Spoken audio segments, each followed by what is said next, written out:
You're listening to the Amazing Facts Daily Devotional. Today's topic, Mirror in the Ocean.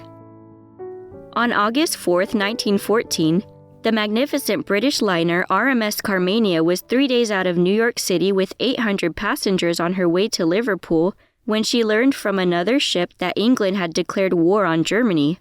As soon as the Carmania arrived in Liverpool, the British Admiralty assumed command. Within 1 week of entering port as a first-class cruise liner, the Carmania was converted into a warship in service of the Royal Navy. On September 2nd, the Carmania was assigned to the West Indies with orders to scout the vicinity for enemy ships. 3 days later, the lookout sighted a ship off the coast of Trinidad.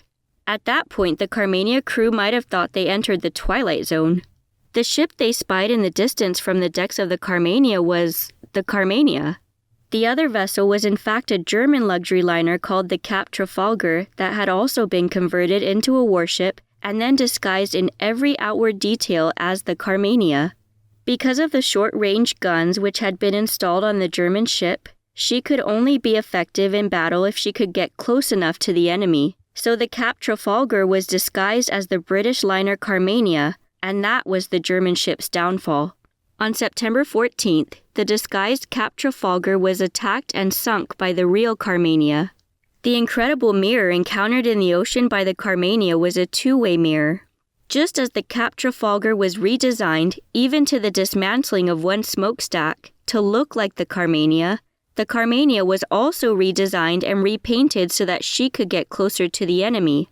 In the process, a dummy smokestack was added to the British ship. That's right. When the two vessels coincidentally met in mid-Atlantic on September 14, 1914, each was masquerading as the other. The Bible teaches in the last days Satan will perform his masterpiece of impersonation. Jesus warned of false Christ coming, Matthew 24 verses 24 to 26. But God's people will not be caught off guard, for they know the Scriptures. The devil cannot counterfeit the universal coming of Christ. See verse 27. If we study the Bible, we will detect the deceiver and not be fooled, even if the outward details look like the real thing.